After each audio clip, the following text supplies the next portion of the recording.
Umani ng samot-saring reaksyon ang pagbisita ng mga anak ni Chris Aquino na sina Josh at Bimby sa opisina ni First Lady Liza Araneta Marcos. Nakatutok si Ivan Mayrina. Kumbaga sa salitang Gen Z, isa itong plot twist o hindi inaasahan.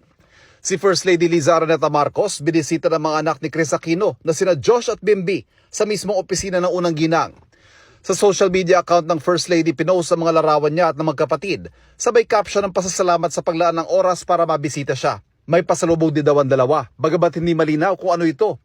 Patuloy pa naming hinihinga ng detalye Malacanang tungkol sa pagbisita.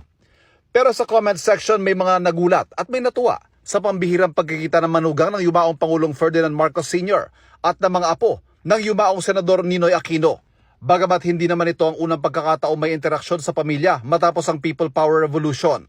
Dahil sa kanyang dating talk show noong 90s, naka one-on-one mismo ni Chris Aquino si ngayon Pangulong Bongbong Marcos.